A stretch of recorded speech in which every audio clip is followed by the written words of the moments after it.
Hello, and welcome back to Alice Talks Football, and welcome back to another live Manchester United news, transfer news, takeover news, and general chit chat show where we discuss all things Manchester United together, as well as the news. And I've got a little bit of an exclusive update today. Some interesting stories. I've been speaking to someone about the takeover delays. This is someone that I've spoken to a couple of times. We've only dropped 2 or 3 exclusives. We dropped that exclusive about Pavard, and then Fabrizio Romano said the same thing 2 days later.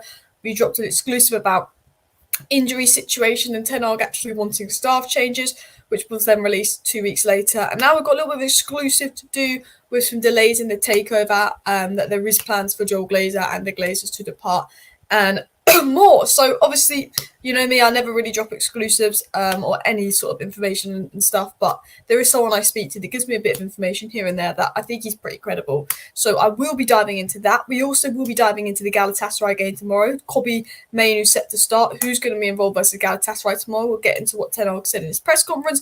But we've also got interesting transfer news coming up. We've got transfer news coming up about 4-5 Manchester United players potentially leaving in January and 4 players coming in January, with Amrabat one name that United is set to get rid of and maybe even replace in January, with centre-back, 2 midfielders and a striker looking at a January move and potentially a right winger depending on the Sancho situation. So we've got a lot of information to get through and dive into today's show. Hashtag laptop out is the situation right now. I don't know if you can hear it, but I don't know what's going on. I think I need a new laptop, but I love this laptop. It's actually been really good to me. But every time I go live, it's so loud.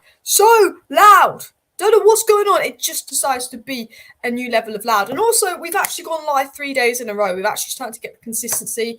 I'm meant to be going live at 6:15, but it's Champions League, so I'll go live at 6 today. Make it a little bit earlier. But let's dive into the information. Let's dive into the news. Let's dive into the reports as well. And I actually want to dive into the transfer news quickly. Now let's get into the takeover news because that's what you guys want to know. And then we'll get into the transfer news. So I was speaking to some people about the takeover delays and a few interesting things going on at Man United. Now, what we know is the takeover is not going to be announced this week. We were told last week the takeover was going to be announced. We were told the week before the takeover was going to be announced, and we were told the week before the takeover was going to be announced. It was not been announced. We know that it is going to be Sir Jim Ratcliffe. We know the delays isn't anything to do with Qatar because Jean-Claude Blanc is on the verge of joining United. That was pretty much confirmed by Ornstein this morning. It's been confirmed by Romano. It's been confirmed by many people that, Arnold is gone, and it's like 99.9999999% likely that Blanc is coming in, that Ratcliffe's deal is done. It's been said by the reliable sources, Ratcliffe's deal is done. It's a matter of when. There's these delays. Now, right now, the situation going on is there's a few delays because, one, Ratcliffe has gone on holiday. There's a few delays because of the complicated nature of the deal, but the biggest thing that I'm hearing is causing a delay, and this is what someone I spoke to was saying, was because of Joel Glazer leaving and Abraham Glazer leaving. Right now, Jim is buying 25%, but there's the complicated nature of how much more is he going to buy. Now, from what I'm hearing, Joel and Abraham Glazer are ready to leave Manchester United in terms of and actually organise a full buyout. Now, Jim Ratcliffe's going to be buying 25%. That's what's happening right now. But they're planning their way out of Manchester United. Joel Glazer is happy to sort of find his way out of Manchester United within the next 3 years, is what I'm hearing. And that's a sign of what they're planning. And that's why it's kind of a complicated nature, because it's actually, there's so much to do. Now, we don't know if the Glazers are going, when they're going, but there's always been the feeling that Jim Ratcliffe will eventually own 100% of the club. He wouldn't buy the club for just 25% and basically pay the Glazers to keep them there or build a stadium and stuff. And look, I'd say this is credible news. It's nothing like outrageous. It's not the Glazers are leaving today. It's not the Glazers are leaving tomorrow. It's not the Glazers are leaving this week. But what I'm hearing is it's a 3 sort of year time period where the Glazers will be gone. Within the next year, Jim Ratcliffe could own 50% to the extent where the Glazers are minority holders. So it's this process where even in a year and a half, the Glazers might be minority shareholders, and then within 3 years, they won't even be at the club at all. And then Jim Ratcliffe will eventually buy the Class B shares. As we know, he's bought 12.5% of the Glazers shares. He's bought 12.5% of the Class B shares. There'll be a position where Ratcliffe will own 50%. There'll be a position where Ratcliffe will own 75%, and there'll be a position where Ratcliffe will own 100%. But from what I'm hearing from credible people, because there's always this fear of, have we been played, are the Glazers ever going to leave? We've always been told, well, Ratcliffe wants 100%, but there's always been this fear of how we've been played. Are the Glazers ever going to leave? But what I'm hearing is they will leave, and they're open to leaving, but they want to wait to the period where they think that it will take 3 years to get United to the point where they can milk so much money out of the club. But they're actually putting a plan, from what I'm hearing, in preparation about how Jim's going to eventually buy them out, which is really important. The most important thing about this takeover is they sort of plan to get the Glazers completely out. They sort of plan to get the Glazers completely gone. That's what we need. Even if it takes 3 years, which I don't want to wait for, we were hearing 6 years. I was hearing 6 years a couple of weeks ago. 6 years to 3 years, I'll take it. Because I tell you what, it's been 3 years since November 2020 when we went into that winter lockdown. That went quick. That went quick. We're still fighting the top four then and getting knocked out of the Champions League. But it went quick. So for me, what's important about this and what's good about this news and what I'm hearing, and I trust this person genuinely, is that there's actually organising a way to get rid of Joel Glazer. Joel Glazer is open to a way out. They're organising his way out. Yes, it may take a bit of time, but that is actually being planned, the way out. So it's not that Jim Ratcliffe is buying 25% and we hear nothing about. They're actually planning the way out from what I'm hearing. And I think that is very important as well. Do hit the like button, guys. Of course, subscribe down below if you're new. We've got loads and loads to get in today's show. We've got a bit more information about the Glazers and stuff as well. Interesting comments here. Moscardo is really good, but I'm starting to think no one at Man U understands what a CDM is. People actually want Amrabat, but he's a creative mid. We're going to talk about that because Manchester United want 2 midfielders. Man United don't seem to know what a DM is. Kobbie Mainoo's seen as a DM. It seems that Ten Hag doesn't want an actual 6. He wants someone that's sort of deep line playmaker who's an 8 that can play as a 6. Which what's weird about Ten Hag is he's got Mason Mount and Eriksen that are 10s and wants them to be a number 8. And then he'll get players like McTominay and Fred and Amrabat and Mainoo who are probably number 8s and wants them as the number 6. It's kind of hard to explain, but we will talk about that because United are looking at bringing in 2 midfielders reportedly in January. We're going to talk about those players Ten Hag's plan, but Ten Hag just basically wants 2 hybrid 6/8 players to play together and Bruno ahead, with Mainoo sort of being that guy from sort of what we're hearing and what's being suggested. And I actually did a tweet on that earlier as well. It was said by 20 Ollie legend that Qatar never offered the Glazers 6 billion price all along. They wanted that as their cut.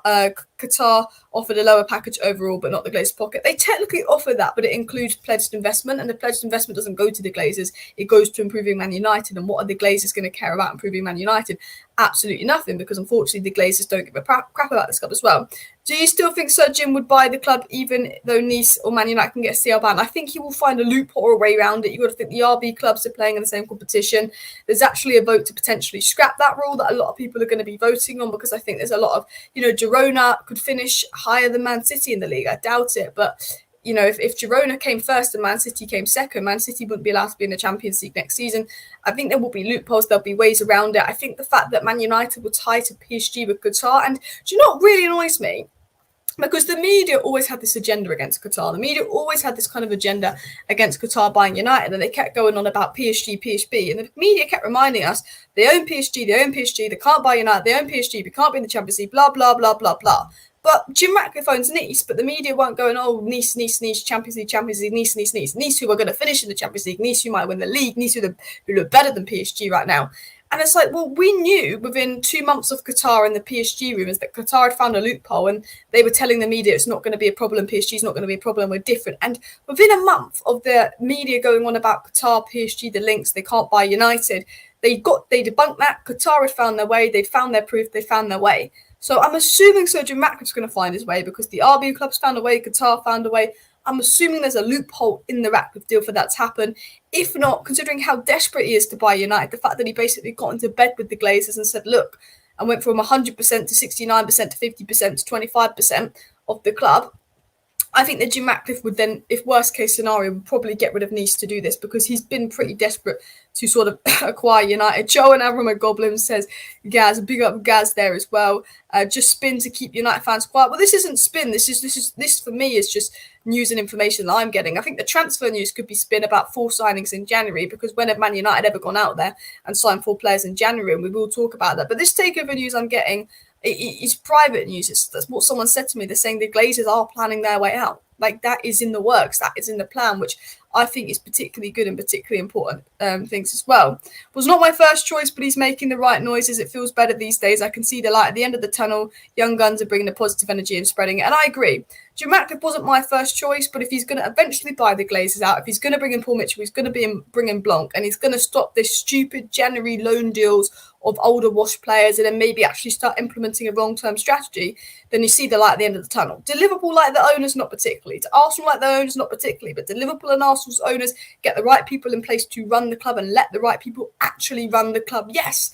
Liverpool don't spend crazy money. Arsenal don't spend as much money as us, but have spent a lot recently. But they've got the right people in place to run the club. And all of a sudden, Arsenal and Liverpool are challenging City for the title there, even though their owners aren't the most liked and don't have as much money as United. So you think with the money that we make because of how big of a club we are, if we have the right structure in place, we can be like Liverpool, we can be like Arsenal. And considering where we've been for the last 10 years, I hate to say this, but not so much Arsenal, but I wouldn't mind being in Liverpool's position. Won a Champions League and Premier League in the last 2 years, can challenge for a Premier League again, has challenged for the Premier League at least 4 times in the last 8 seasons.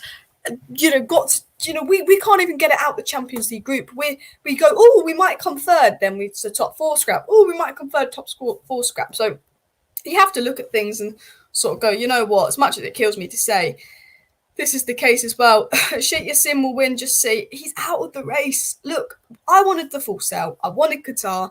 I generally thought Qatar was going to win it because I thought no one's going to be stupid enough to give the Glazers 25% because you're going to give the Glazers money to stay and then build the stadium and have to work with the Glazers, this and that.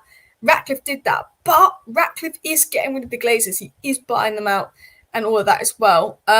Keep smashing the likes, people. Of course, subscribe down below for your news. Share the video as well. I'm going to be honest with you guys.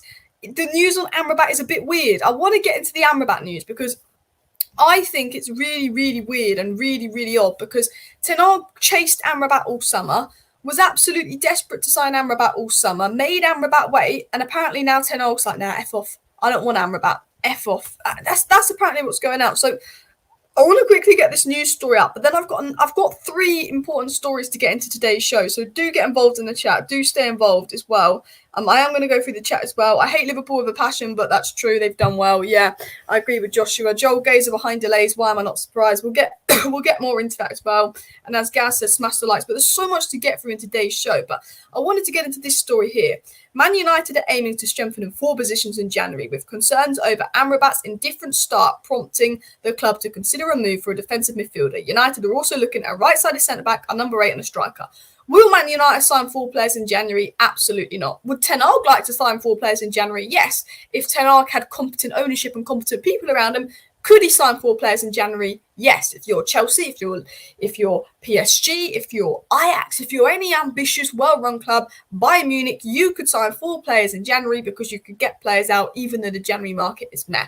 Will Man United sign 4 players in January? No. Will Man United sign 1 player in January? Maybe. Probably a wash player on loan. Could United actually sign 2 good long-term players in January? Yes. They could look at Nico Williams. They could look at Todibo. They could look at Marcus Leonardo. They could look at Inacio. There's people out there. There's things that United can do in January. But I wanted to set 2 parts of this report. I want to get into 2 big parts of this report. Part number 1, because Jacob Steinberg is a good source of information. He's not Romano. He's not Ornstein.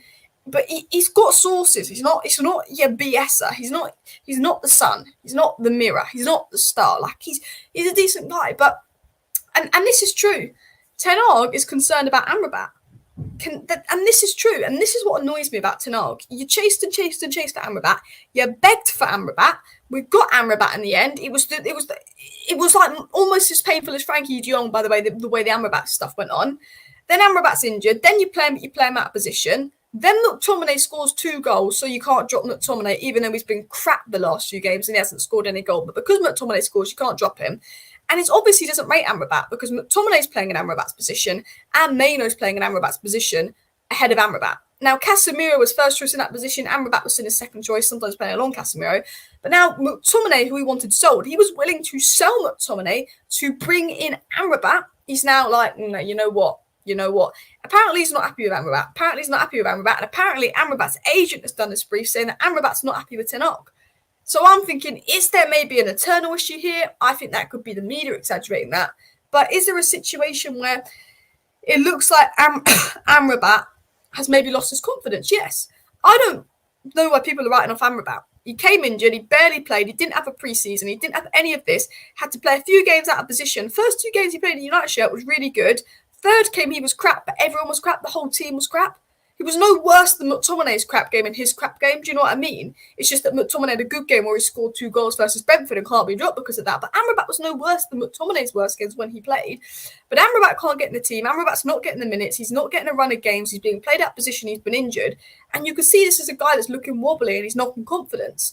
And Ten Hag's not willing to take the hit with him. You know, he started Maino over Amrabat. And I'm all for him starting Maino over Amrabat because, wow, Kobbie Mainoo, what a player. And I think Kobbie Mainoo is his long-term plan. He was starting Kobbie Mainoo over Casemiro versus Arsenal in pre-season. But it's like, you begged for this guy. And now we're hearing that this guy is totally shot of confidence. He thinks he needs to run a games. He can't understand why McTominay and Mainoo are playing ahead of him and the situation going on. And I just think, what, you're going to sell Amrabat in January after that whole thing and then bring someone else in January? You've brought Amrabat, you've brought Mason Mount, and then you're going with Eriksen and McTominay. Eriksen and McTominay needs to go. Adios. Adios in the summer. Eriksen and McTominay not good enough. They are bit part players. Eriksen is good in the small games. Eriksen is good off the bench to help control a game and play 60 minutes once a week here or there against a team like Burnley or Sheffield United. Eriksen isn't good in high-intensity games. McTominay, yeah, he's really good at those runs into the box. He can score a goal here and there. And maybe if we had the best players in possession and we built a team around McTominay, there could be a really good player there. We've seen it for Scotland. But we're not building a team around McTominay when you want him sold. McTominay would be brilliant for a club like Newcastle. Bish, bash, bosh, there you go, McTominay. You know, Lindelof can go. We need Eriksen can go. Let's refresh. Play Mount. Play Amrabat. I have to do a little bit of a rant there, but he's play Mount. Play Amrabat as well. Roy Keane slamming Ten Hag apparently as well. Should never got Amrabat for $6 million on a loan deal when he could have had Sabitzer for free. But Sabitzer's a different player to Amrabat. Amrabat's more defensively sound and you want to cover for Casemiro with Mainoo's injury as well. Amrabat's not played in his best position in it. Kind of annoys me when people write off Amrabat. But I do want to get more into this report. I do want to get into more things that were said. It was said that United are considering a move for a defensive midfielder and they're also looking at a right-sided centre-back, a number 8 and a striker in the January window. Now, who will Man United sign in January? There's a reason I'm silent. Because probably effing no one. Probably effing no one because this is Manchester United. We know what Manchester United are like. But what I'm looking at and what I'm seeing and what I'm reading and all this information, and maybe this is just me, but I do look at this in a weird way and go, you know what? Hear me out. But you know what? You look at this and you think, well, if we're looking to bring in 4 players in January, if Ten Hag's hope is to bring 4 players in January, then it's becoming increasingly clear that Ten Hag wants a big sale in January. So I'm actually going to dive up and get something that I wrote for you guys and then get something that someone else wrote that was really similar to what I wrote. And I'm going to get this information up on the screen here if I can. So Zach said this. He said, if this is to happen, with a big if, because Man United are not signing 4 people in January, but we could sign 1 or 2. And I want to get into news about Ratcliffe bringing Todibo and Man United actually getting some good long-term signings in January. I want to dive into that, so smash the like, stay tuned for that. But as Zach says, if this happens in January, big if, this means they're planning a few outgoings in January. You assume Varana's on the way out and we're looking for a right centre-back, but I'm going to touch upon that in tomorrow's video because there's some footage coming out of Ten Hag and Varane making up, which I'm going to show in tomorrow's video. It was said, no wing is strange to me, especially with Sancho looking like he's on the way out. I'm wondering if the recruitment of another 8 means Bruno and Mount are options permanently on the right. Please no. But he said, personally, I think 1 midfield was important rather than 2, especially with the breakout of Mainoo. Defensive midfield is important because I doubt Casemiro leaves in January, but it could be a consideration. I think he'll leave in the summer or maybe the following summer. Striker is still an important recruit, someone who can share the responsibility of Højlund's. I feel despite his goal, Martial's days are numbered at United. And I think Sat makes some pretty solid points here. I think Ten Hag is looking at it thinking, if I can get Varane out, if I can get Lindelof out, if I can get Martial out, if I can get Donny van de Beek out, if I can get this and that and Sancho out, I want to invest. So who does Ten Hag want to bring in? So we know that Ten Hag wants a right centre-back, he wants a DM, he wants a centre-back, he wants a striker. I'll tell you exactly I'll say exactly right now. If Ten Hag get the keys, if Ten Hag was given the money to splash in January, I will tell you exactly who he'd sign. Antonio Silva, right centre back. Amadou Onana as the 6+8 hybrid DM. João Neves as the centre mid. And he would probably, if he could, he'd probably sign Harry Kane, but he's not going to sign Harry Kane. He's not going to sign Antonio. He's not going to sign Oxenham. It would probably be someone like Marcus Leonardo. Man United right now, if Ten Hag could splash the cash, would be Antonio Silva, Amadou Onana, João Neves, Marcus Leonardo. Bish, bash, bosh. That is what Ten Hag would do right now, if he could. Will he be able to do that? No. Could he bring in Todibo? Yes. Could he bring in Amadou Onana? Yes. Could he bring in João Neves? Definitely not too expensive. Could he bring in Marcus Leonardo? Potentially. Todibo is a potential one. Nico Williams is a potential one. Amadou Onana with Everton situation is a potential one in January. Marcus Leonardo, Taremi, Timo Werner, all potential deals in the January window. So I do want to dive into things as well. Do hit that like button as well. There's 150 million. We're not going to spend 150 million. Romano did say that actually the Timo Werner to Manchester United talk, that's all true. Man United do have interest in Timo Werner. Look, Timo Werner on a 6-month loan deal to help out Højlund, not against it. Timo Werner, 6-month loan deal, transition player. I was wanting him at United 3 years ago, not against it. But Timo Werner is washed. If we're actually making a serious move for Timo Werner in January on a long-term contract, we're idiots. I feel like I could take Timo Werner on loan to the end of the season, but I feel like a hypocrite because I've sat here and I've complained so many times. No more stupid Sabitzer loan deals. No more stupid Weghorst loan deals. No more stupid Igalo deals. No more stupid short-term deals. Reguilon, all these silly deals we do. I want a long-term striker in January, but value for money, budget-wise, availability-wise, there's probably going to be no strikers available in January, particularly on our budget. Marcus Leonardo is the best option. Taremi is the second best option. Werner on loan is probably the third best option. And Romano said we're looking at Werner. Loan deal to the end of the season, help out Højlund, not against it, because he's a transition player. I think he would be good in Ten Hag's system. He's versatile, he can play across the front three, but he can't finish his dinner. And Anthony can't finish his dinner, and Rashford can't finish his dinner at the moment. So if we're making no chances and we've got a striker that can't finish the dinner, I'm like, I don't know. But let me actually dive in to a little bit more. There's a few other things that I do want to bring up, and a few other things that I do want to talk about what sort of United's plans are as well.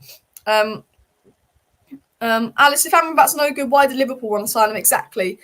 I you know me, I'm Ten Hag in. I back Ten Hag. I try and be really nice and lenient with Ten Hag. I make excuses for him. But this guy was begging for Amrabat, who was a good player. I was begging for Amrabat. He came in injured. You played him out of position. You've written him off. When McTominay scored, if McTominay didn't score those 2 goals versus Brentford, no one would be saying he's been better than Amrabat. No one. Not a single soul. So I can't get my head around it. But what I do want to dive more into is United's plan, United's transfer plan, United's moves that they're going to be making. So let me share this thing with you. Ooh, which one are we going to do? That? Oh, no. Oh, there we go. Alice forgets which button does what, even though I've been doing about 100 streams. But anyway, it was said, Man United are looking to sign 4 players in January. A right centre-back, a DM, a centre-mid and a striker. Again, can't understand why a right wing's not in there. Nico Williams, Sule, Bakayoko, so many good right wingers out there, according to reports. Oh, why have I clicked the hashtag? Anyway, this would indicate that they're looking to clear out a lot of players in January, which has been heavily reported. I think Ten Hag would love this, but in reality, I can't see Man United being able to sell players in January that effectively and buy 4 players in one window, especially in January. I mean, we can barely do this in the summer. Amrabat was the 4th signing, and look how many excuses we tried to make to not sign him. Especially considering many reports have suggested that January is more about changing the structures of staff around transfers, very much a still sell to buy situation. From what I'm hearing from reliable people, what I'm hearing from people in the space is that this January is going to be like, yeah, we could bring in 4 players in January if we bloody sold Varane, Casemiro, Lindelof, Martial, Donny van der Beek and Sancho and actually made a load of money, which we can't seem to do. However, realistically, a move for Todibo in January could be doable if we sign a centre-back and either a right-wing striker in January and manage to offload someone like Lindelof and Martial and get money for Sancho, I'd be happy. Obviously, if Varane and Ten Hag haven't made up, offload Varane. But I've got some exclusive info on Varane and Ten Hag in a minute. And I think that Varane's got a place at United when Martinez comes back. I'll tell you that from what I'm hearing. But realistically, I expect any January deals to be short-term fixes, sadly, but I think we could definitely target 2 long-term signings, but I doubt we will. In Todibo and Nico Williams would be ideal, followed by Nana and João Neves and a striker in the summer. So what I mean is, right now, Ineos is coming in January. Let me debunk that. Let me break that down for you guys. Ineos is coming into Manchester United in January. And when Ineos comes into Manchester United in January, they can actually inject a bit of cash without breaking FFP rules in the January window for Manchester United to spend. I'm sure Ten Hag has got a list of names he'd like to buy and a list of names he'd like to sell, but that doesn't guarantee we'll buy those players, and it definitely doesn't guarantee that we will sell those players. We're open to selling Martial, but it depends on offers. We're open to letting Amrabat go. We're open to a lot of things. We've even been linked to players like Andre ahead of the January window. Ten Hag's probably got a list of names he would like to buy, a list of names he'd like to sell, a list of names of things that he wants to do. That's probably the situation there. But Ineos can come in, and Ineos could probably give Ten Hag a little bit of money. But from what I'm hearing, Ineos' priority is the summer. Ineos' plans for January is they're settling in. We see the delays with the takeover. We see all of this. Their plans for January is settling in. It's more about structural changes. Blanc, Mitchell, get that sorted. Murta out, Arnold out, Fletcher out, Harrison out, scout out, recruitment out, bish, bash, bosh, get out your rubbish. That's sort of what Ineos' sort of January approach will be. And then potentially if Martial sold, they'd look at a striker. If Sancho sold, they'd look at a right winger. They potentially might look at one signing, or if they sell a player, another signing. But I'm hearing that the only way Ineos are really going to do anything is if Man United sell. If all of a sudden we sold Varane, Casemiro, Sancho, Martial, Donny, Lindelof, and we went boom and sold 6 players in January, then yeah, we could splash the cash and sign 4 players. I think realistically, Todibo's doable. Realistically, Werner is doable. But if I'm United, I look at selling Sancho, bringing in a right winger, which isn't apparently one of the 4 targets, and I look at bringing in a centre-back. And if there is issues with Varane, get him out, but I would be getting Lindelof out before anyone. People say, look, I don't like Lindelof, but I don't, but I would be getting Lindelof out as well. Question about Amrabat has been if he can do it in the PL internationals and Serie A at a very different level. I agree, but he's not had the chance to prove if he can do it in the Premier League, which I think is annoying as well.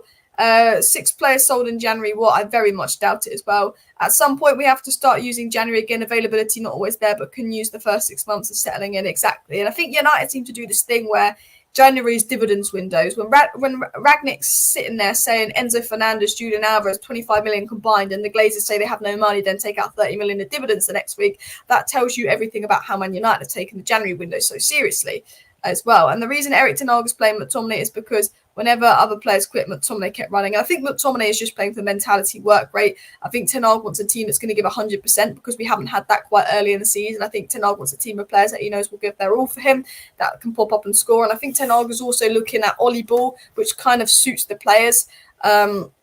Ollie Ball sort of suits the players. I think he's also thinking about the fact that right now, Ange Postecoglou is playing his brilliant, amazing style of football with his injury crisis, and Ange Postecoglou's lost 3 games in a row. Ten Hag's got an injury crisis and has gone back to Ollie Ball, no style of football, this crap style of football, but has won 5 out of his last 6 games, and now we're only 2 points behind Spurs. So I also think Ten Hag's approach is just, okay, I'm going to play this crap Ollie Ball football, I'm going to do this, I'm going to do that. I think Ten Hag's approach is rather negative, like this crap football here, but it's like grinding out results, and he sees McTominay as a player that's going to grind out results because he wanted McTominay sold in the summer and he wanted Amrabat brought in the summer, but all of a sudden he's sort of playing McTominay over Amrabat. Maybe if the system's there, the automation systems are in place, maybe Amrabat plays, I don't know. I still think, and I'm going to show you what I believe Ten Hag wants. You know what? I almost tweeted this. I'm going to tell you what Ten Hag's ideal lineup is if everyone's fit. I'm going to show you exactly what Ten Hag's plan is, okay? Because the way Ten Hag has a plan that he wants to play. And from what I've read, from how we lined up in pre-season, for things that Ten Hag has said, I'm going to show you like what Ten Hag wants to do. This is what Ten Hag sees as his strongest 11 if everyone's fit. And it's going to surprise you because people will be saying, oh, but he's not playing Varane. He's not playing Varane because he doesn't like playing Varane with Maguire. But Martinez is his number 1 centre-back, and we know that. Luke Shaw, he absolutely loves because he just puts him right back in the squad. And although I prefer Dalot to Wan-Bissaka, to Dalot, Ten Hag prefers Dalot. This is what Ten Hag planned to do this season. I'm telling you this for an absolute fact because I know, because we could see what he was trying to do in pre-season. We could see the way we were trying to play, and we could see which players he wants. But this is what Ten Hag actually viewed as his strongest squad at the start of the season. Obviously, Anthony's been crap, Rashford's been crap, but at the start of the season, we weren't expecting Rashford to be anywhere near as bad as he's been. But this was Ten Hag's plan. this was Ten Hag's plan ahead of the season. It was sort of kind of Casemiro really here, but he wanted to sort of bring in Maino. He was kind of the Maino Casemiro. His goal this season was to kind of flow out Casemiro and start to bring in Maino. And if everyone was fit, this is what Ten Hag viewed as the strongest lineup. Right now, I'd say our strongest lineup would look more something like this. But just because of how bad Rashford and Antony have been, I think our strongest lineup would look something like this. And I actually think that I know Casemiro's had a poor season, but I think Casemiro is such an easy... People are writing off Casemiro like he's the problem. I actually think this could look quite good, bring a bit more balance there. And then I would also probably replace Dalot for Wan-Bissaka. But we know from the way that Ten Hag set up in pre-season, we know from the things that Ten Hag wants to do, his long-term plan was that Mount, Maino, Bruno midfield. It was Antony on the right, it was Sancho on the left, and that's if everyone was fit first game of the season, every single Man United player was fit first game of the season. We had Højlund in early. I guarantee you we would have lined up. I think he might have taken the risk and played Casemiro over Maino, but I guarantee you we would have lined up something like that with Dalot at right back. And what we can see with the players that Man United are being linked to is they want another striker to help Højlund. And I think they probably want a long-term striker. They're looking at players like sort of João Neves, who can maybe be in that Bruno Mount role. So we're looking at João Neves here.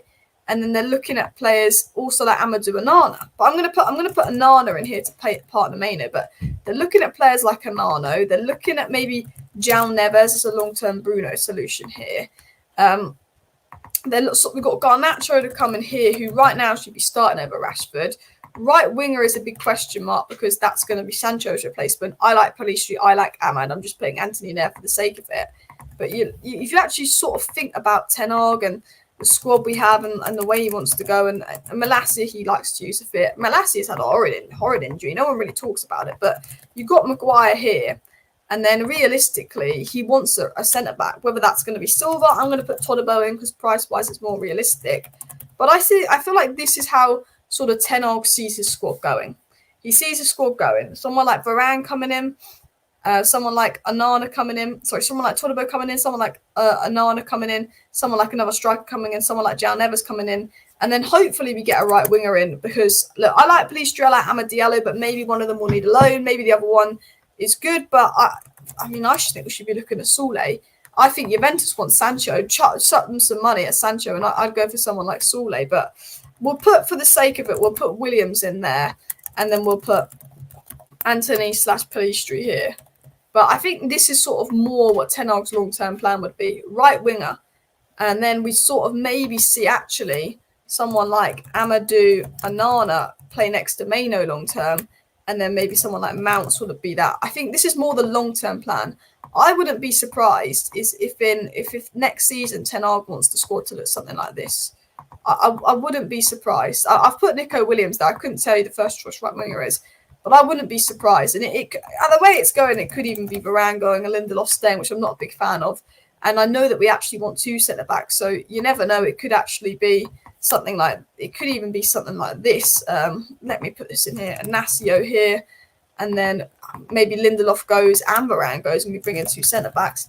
I wouldn't be surprised if actually this is what Ten Hag wants within the next year. I wouldn't be surprised if this is how Ten Hag looks and views his future Manchester United squad next season.